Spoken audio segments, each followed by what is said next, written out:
নমস্কার বন্ধুরা, সবাইকে স্বাগত ভালোবাসা জানিয়ে আজকের ব্লগটি স্টার্ট করছি। সকালবেলা ঘুম থেকে উঠে আশিবাসি কাজ হয়ে গেছে, তো এবার রান্না করা স্টার্ট করে দিয়েছি। এদিকে পাট শাক শাশুড়ি বাচ্ছে। পাট শাক বাছতে বেশ টাইম লেগেও যায়, আর সকাল টাইমটা এত তাড়া থাকে যে চা করে একটু বসে আরামে চাটা খাবো সেই টাইমটা পর্যন্ত পাওয়া যায় না। তাই চাটা দেখো বসানোই আছে, আমি এদিকে হাঁড়িতে চাল তুলে দিচ্ছি, কারণ জল গরম হয়ে গেছে।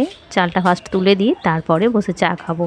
আর আরও একটা ওভেনে বসিয়ে দিয়েছি মসুর ডাল। কুকারে 2টো সিটি দিলেই মসুর ডাল সিদ্ধ হয়ে যাবে। তবে মসুর ডাল এমন জিনিস, বেশি সিদ্ধ হলে কিন্তু একটা হরহরে ভাব হয়ে যায়। তাই মসুর ডাল কুকারে 1 থেকে 2টো সিটি দিয়ে বসানো থাকলেই কিন্তু সিদ্ধ হয়ে যায়, বেশ ভালো, মানে ওই হরহরে ভাবটা হয় না। আর যদি 3টে-4টে সিটি পড়ে যায় কিন্তু সেই ডাল মানে আর খেতে ইচ্ছা করে না, এমনই একটা ভাব হয়ে যায়। মসুর ডাল মানে ঠিকঠাক সিদ্ধ হওয়া চাই, তবে টেস্ট লাগে।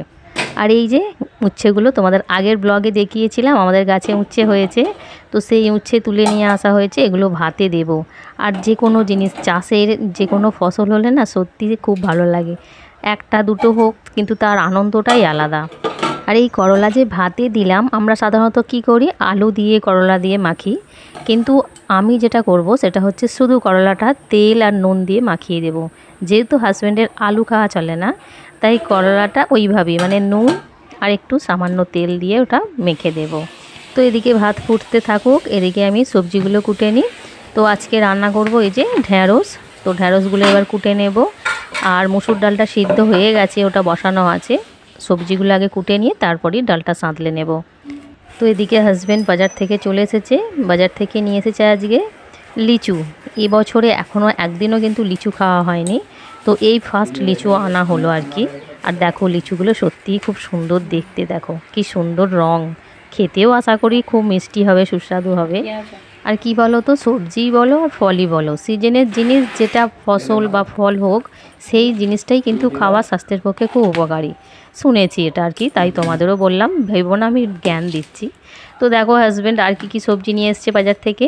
এদিকে নিয়ে এসছে তরুলি, আর এনেছে পটল।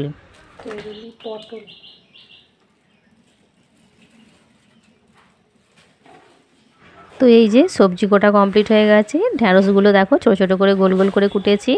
আর ঢ্যাঁড়সের জন্যে আলু, পেঁয়াজ, কাঁচা লঙ্কা এগুলো কুটে নিয়েছি। আর আগেই বললাম মুসুর ডালটা সিদ্ধ হয়ে গেছে, তো এবার আমি মুসুর ডালটা ফার্স্ট সাঁতলে নেব পেঁয়াজ আর লঙ্কা দিয়ে, তারপর ঢ্যাঁড়সের তরকারিটা করে নেব।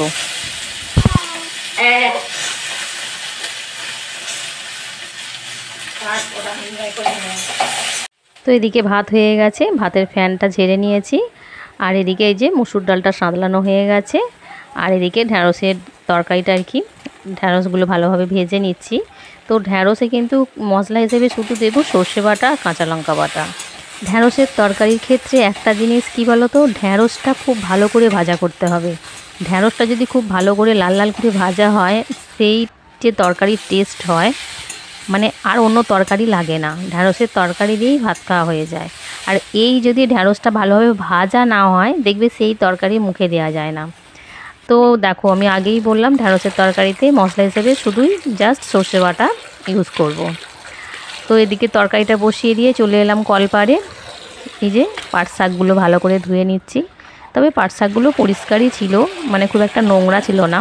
তাও শাক জিনিস তো একটু ভালো করে ধুতেই হয়, তাই ভালো করে ধুয়ে নিলাম।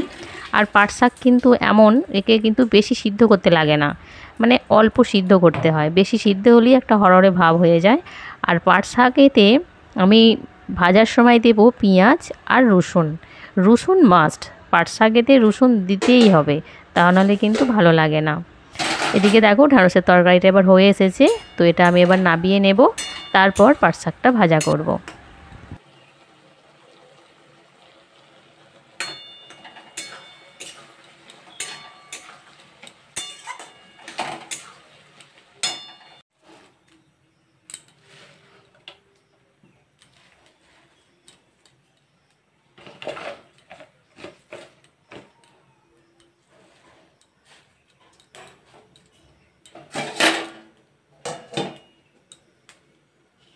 তো এই যে পাট শাকের জন্য পেঁয়াজ, কাঁচা লঙ্কা আর রসুন থেঁতো করে নেব। আর এদিকে দেখো পাট শাকগুলো সিদ্ধ হয়ে গেছে, তো পাট শাকটা এবার ভাজা করে নেব। তাহলেই আমার রান্না কমপ্লিট হয়ে যাবে।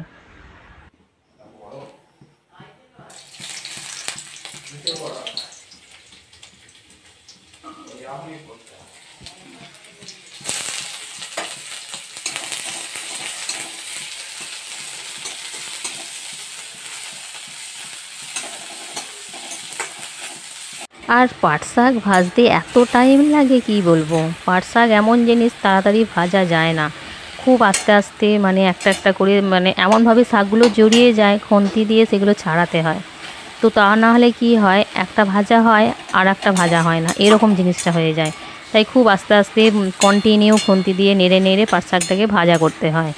আর এই যে জল ভাবটা আছে সেইটাকে পুরো শুকনো করে মারতে হবে, মানে শাকটা পুরো ঝরঝরে ভাব করতে হবে। তাই পাট শাক ভাজতে গেলে কিন্তু অনেকটা সময় লেগে যায়।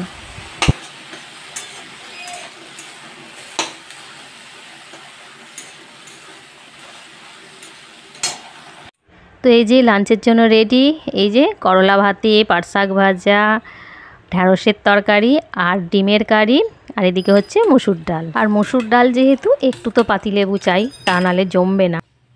তো এদিকে দেখো হাজব্যান্ড ছেলে দুজনে মিলে কি তৈরি করছে বলো তো, তোমরা দেখে বুঝতে পারছো এটা কি তৈরি করছে? এটা করছে রথ। স্কুলের প্রজেক্টের কাজ দিয়েছে ছেলের, ও রথ বানাতে হবে। তো ও তো একা মানে কিছুতেই করতে পারছে না, তাই ওর বাপি একটু হেল্প করে দিচ্ছে। আর এই জিনিসটা তৈরি করতে বেশ সময় সাপেক্ষ। তো এই জিনিসটা করছে কিন্তু অনেক দিন থেকেই, খুব আস্তে আস্তে ধীরে ধীরে, আর ও খুব তাড়াতাড়ি করতেও পারে না কাজটা।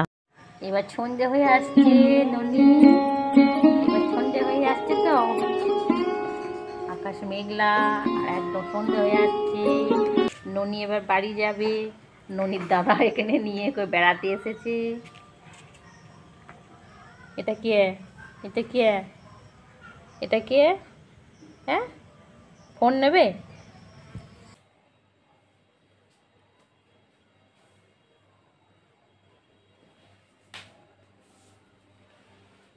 তো বন্ধুরা, ভিডিওটি আজ এই পর্যন্তই। ভালো লাগলে অবশ্যই লাইক কমেন্ট করে দেবে।